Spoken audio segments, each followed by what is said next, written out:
Monsieur le maire de Brest, cher François, Monsieur le commissaire européen, cher Karmenou, Monsieur le ministre, Mesdames et Messieurs, chers amis, c'est avec beaucoup de regret que je ne peux être présent parmi vous aujourd'hui à Brest.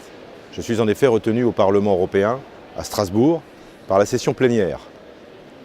Ma présence à cette session plénière est très importante, car aujourd'hui, nous votons sur ma proposition de supervision des garde-côtes européens.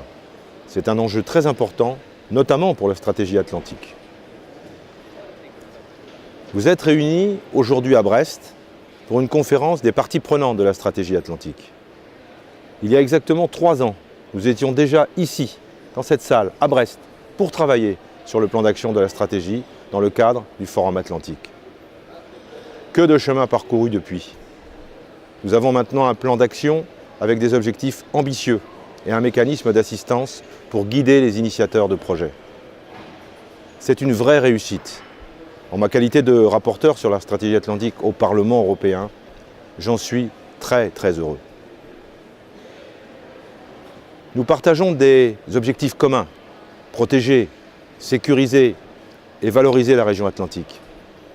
L'espace atlantique est un espace maritime dynamique, grâce notamment aux énergies marines renouvelables, au transport maritime, aux industries maritimes, au tourisme ou encore à la pêche.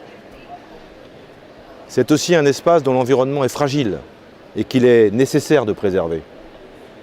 C'est enfin un espace périphérique au sein de l'Union européenne, ce qui pose la question de son désenclavement et de sa connexion avec le reste de l'Europe. Ces problématiques transcendent largement les frontières nationales et appellent des réponses politiques à l'échelle de la façade atlantique. La grande réussite de la stratégie atlantique est d'avoir créé des synergies et des partenariats étroits entre les acteurs des 5 pays concernés. Nous pouvons ainsi nous appuyer sur un solide réseau de partenaires publics et privés, composé des collectivités régionales et locales, d'entreprises et d'organisations de la société civile.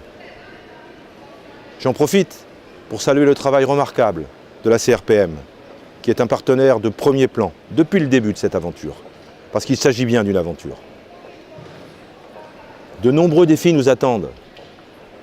Améliorer l'attractivité de l'espace atlantique, soutenir la compétitivité des filières industrielles, sauvegarder l'environnement, répondre aux menaces et aux situations d'urgence.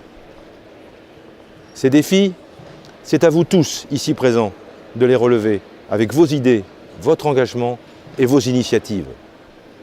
Cet événement à Brest est votre événement.